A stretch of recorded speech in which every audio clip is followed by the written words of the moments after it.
17 miliona proizvedenih primjera Kutiše muziku. Pa naravno. Čekaj. Francuski proizvođač, legendarni brand. Pogađajte ili da vam Lidija kaže. Renault Clio. Renault Clio 6. generacija. Proletos je došao na srpsko tržište. Dosta smo toga rekli o Renault Clio kada smo se upoznali na Estorilu u Portugalu.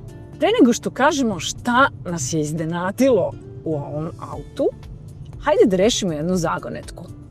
Šta je proizvođač Renault hteo da nam poruči imenom Clio? Ne znam. A ovo kad me pita, ja svoj preznojim. Dakle, to, tako i kad... Nisi u školi, dobro, u redu.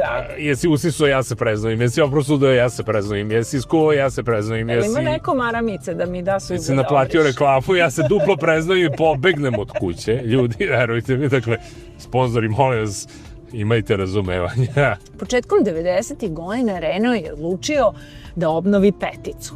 I izbor je pao na Clio. Šta je Clio?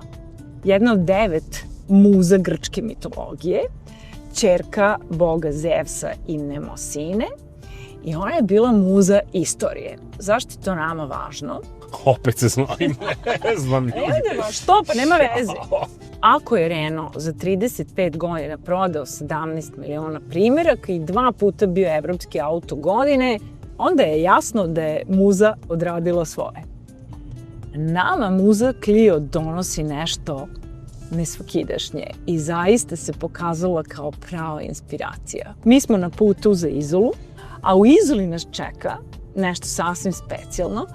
To je jedrilica Pegasus 50 i njihov takozvani Blue Water Consultant niko drugi nego legendarna Pip Hare, skiperka koja je završila Van de Globe, odnosno koja je oplovila planetu sama bez asistencije. Zahvaljujući Clio, ovoj našoj muzi, ispunit će mi se davnašnji san. Mi ćemo na jedrilici Pegasus 50 uploviti u Veneciju. Ovdje je bio zanimljiv i poučan. Zapamtite, pitaće vas Lidija. Šta je tema današnje emisije? Da proverimo Renault Clio 6. generacije. Dobro je poznato da je to pravi gradski automobil, da je grad njegova sredina. Mi ćemo ga u ovom testu proveriti i kakav je u uslovima dugih vožnji, na 600-700 km od Novog Sada do Izole.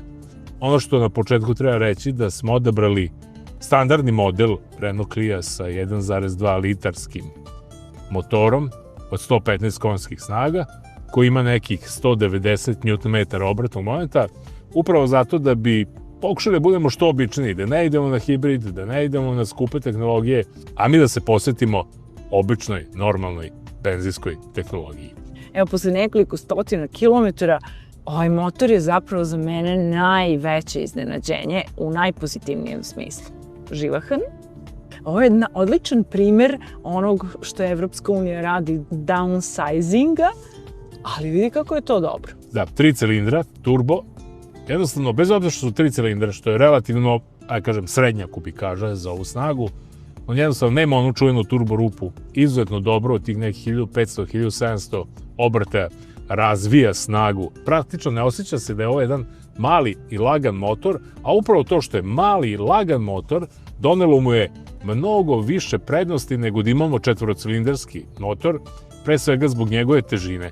Renault Clio je izuzetno dobro izbalansiran automobil, perfektno leži u krivinama, odlično sluša vozača i ponaša se upravo kako vozač zamišlja. Prati liniju kretanja, dobro ima stabilizaciju u krivini, amortizeri su relativno udobni, mogli bi biti nešto malo mekši. Renault je u poslednje vreme malo tvrđi automobil, očigledno konstruisan je za bolje puteve i ono što se mora naglasiti svakako to je da je dobar deo njegovog interijera izrađen od reciklirajućih materijala, što znači gledali su da ostanu u nekom ekološkom trendu. E sad, Lidija tu ima nekakvih primjetbi što se tiče materijala i same unutrašnjosti. Baš je intimna zadnja klupa. Dobro, dugačak je 4,11 metara, ne može se očekivati da ima prostora na sva 4 mesta dovoljno za 4 odrasle osobe. Pa ne. Bez obzira na sve, Tako da sa malom regulacijom sedišta može da se nađe mesta i za 4 odrasle osobe. Ono što je najveći problem je to što je ova centralna konzola previše ugojena. Ne razumem zašto su to tako uradili. Mogli su tu malo duštinu i da imamo malo više prostora i da imamo dodatni prostor za odlaganje sitnica. Objektivan osjećaj da se sedi udobno. Ja sedim vrlo udobno. Put od 700 km sam prošao da nisam ni osetio. Ono što je jako dobro, Renault Clio je sada izuzetno dobro izolovan. Nema šumova vetra, ne čuje se čak ni pri većim brzinama 130 km/h, ne čuje se agregat od 3 cilindra, dakle nema onog njegovog tradicionalnog metalnog zvuka, sve je nekako tu na svome mesto i kad malo ono što kaže skrenemo misli, imamo osjećaj da smo u mnogo većem i snažnijem automobilu. Kada sam videla prvi put Clio, mislila sam ovo je auto da odeš na pijaci po hleba i mleka. Međutim, Clio je to, razumeš? Muza. Kad smo već kod pijace, Muza ili Clio ima 391 litru zapremenu prtljažnika. Ako treba nešto više od toga poneti, obaraju se sedišta. Tako da, sve u svemu što se tiče komfora, možemo da kažemo da je za 2 osobe automobil koji možete da putujete na kraj sveta. Ako imate malu decu takođe, ako vas je više od 2 odrasli ste, znate ono deca izjikala. Rešite se jednog. Pa da. Udajte ga, oženite, šta ja znam, nek drugi. Tam tako su i mene. S Fićom.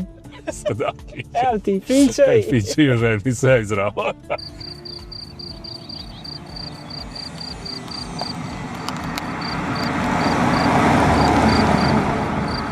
Jednim nekim vozačkim brojkama do 100 ubrzava za 10 sekundi, sasvim solidno za automobil ovog tipa.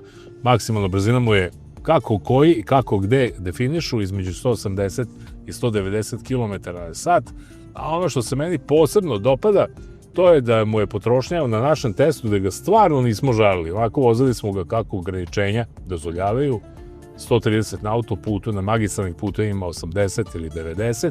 Njegova potrošnja je ispod 6 litara na 100 pređenih kilometara. S obzirom da imamo rezervoara od nepunih 50 litara, 48 litara benzina, bez problema ovaj Clio TC 115 može da pređe oko 600 km s jednim punjenjem rezervoara. Dakle, taman dovoljno da napravite pauzu baš ono kada je i fiziološki vozaču potrebno. Lukoil Srbija nudi na svojim benzinskim stanicama kvalitetnu, gotovu hranu koju su skuvali vrhunski kuvari, koja je zaleđena i koja za 2 minuta može da bude spremna kao vrhunski obrok u restoranu. Jer tamo gde pravimo pauzu, čeka nas neko ko razume da smo na putu i da smo u žurbi. Ala šušti. 2 minuta i 15 sekundi kasniš. I svi vi drugari što ste se oženili zbog dobre kuhinje, razmislite malo, na Lukoilu Srbiji postoji alternativa, a Lidija kaže da je baš ne ide od ruke ova obična hrana u pripremi. Zato sam se ja zaželeo punjenih paprika i pire krompira. Osim prosečne potrošnje koju sam rekao, treba još da izbacim i ono što se tiče cene. Clio 6. generacije na našem tržištu startuje sa nekih 18.900 eura. Ovaj koji smo mi danas vozili košta 21 do 22.000 eura. U poređenju sa direktnom konkurencijom to je tu negde. U poređenju sa direktnom konkurencijom u tehničkom smislu nudi upravo ono što je tradicionalno za Renault, a to je kvalitet, dobru cenu u drugoj prodaji, pouzdanost i dobre performanse. Šta ćete više?